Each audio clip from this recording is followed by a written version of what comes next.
South Korea says it could deploy a team to Ukraine to monitor North Korean troop movements in Russia amid growing concern over Moscow and Pyongyang's deepening military alliance. South Korea says it is considering sending a team to Ukraine to monitor North Korean activity following what it deems an increasing direct military threat to the country. Seoul raising the possibility of North Korean soldiers learning valuable lessons in combat, as well as witnessing modern warfare by helping Russia on the battlefield. At least 11,000 troops are estimated to have been sent to Russia, with Seoul reporting more than 3,000 of them deployed close to the front lines. The U.S. yesterday confirmed that some North Korean soldiers are already in the Kursk region. We remain concerned that Russia intends to use these soldiers in combat or to support combat operations against Ukrainian forces in Kursk. We continue to monitor closely and are consulting with our Ukrainian partners as well as other allies and partners. I am concerned about it, yes. Should the Ukrainians strike back? If they cross through Ukraine, yes. Canadian Prime Minister Justin Trudeau, as cited by the office of South Korean President Yoon Suk-yeol, has warned that the deployment of North Korean troops in Russia will likely escalate the war and may implicate the overall security of Europe and the Indo-Pacific. He made the remarks in a phone call with Mr. Yoon.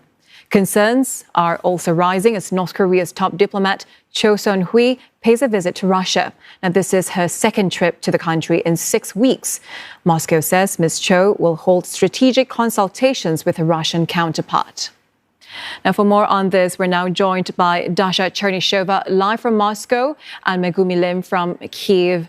Welcome to the both of you. Dasha, let's go to you first. What can we expect from the talks between the North Korean and Russian foreign ministers in Moscow?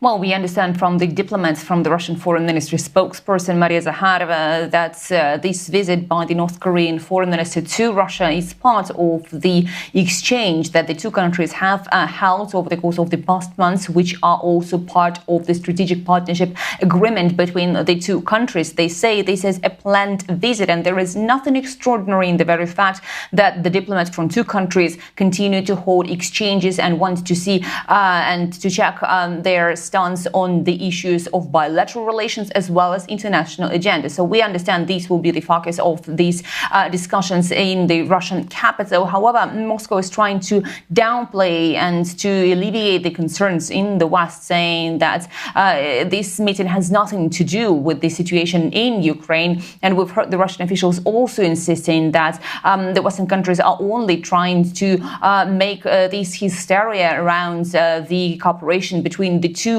neighbors and the two partners, and they needed simply to overblow the situation in Ukraine. Having said that, we've heard the Russian president before saying that if there are images proving that there are North Korean soldiers in Ukraine, that would be a very serious thing. However, Moscow has always been saying that it has the upper hand when it comes to the fighting in Ukraine, and it does not need anybody else's help. Also, we understand that while in the Russian capital, the North Korean diplomat is not expected to meet with the Russian president. The Kremlin said there will be no meeting with the Russian president. However, we are waiting for more details and timing to come and to explain as to what sort of results will be coming out from this meeting with the Russian foreign minister. And also, Russian foreign ministry spokeswoman Maria Zakharova just minutes ago has been speaking at the briefing and suggested that Russia is not interested in escalating the current crisis situation globally, and therefore there should be no concerns when it comes to the possibility of violation of the international law. Russia knows very well the international law,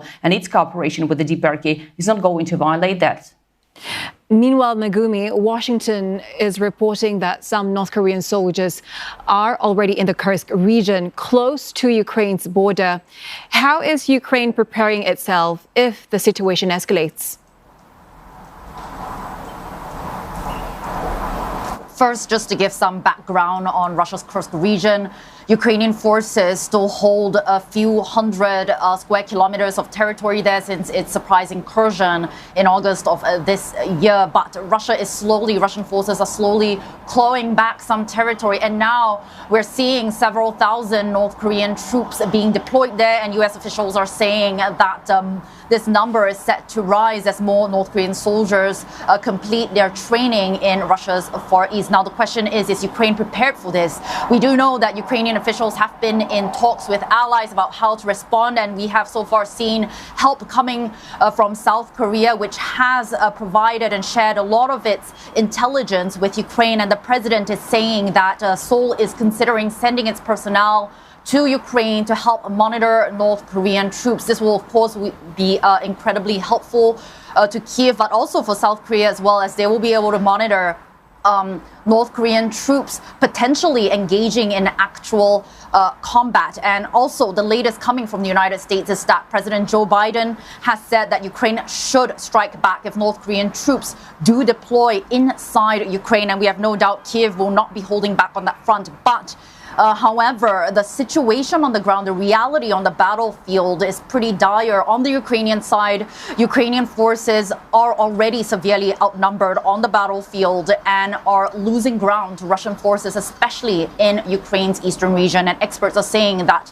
with the deployment of North Korean troops to Russia's Kursk region, this would mean that Russian forces will be able to focus more on their offensive campaign in Ukraine's eastern region. But at the same time, at this point, we still do not know what kind of role North Korean troops will fill on the battlefield. The South Korean intelligence is saying they've seen North Korean elite army corps being deployed to Russia.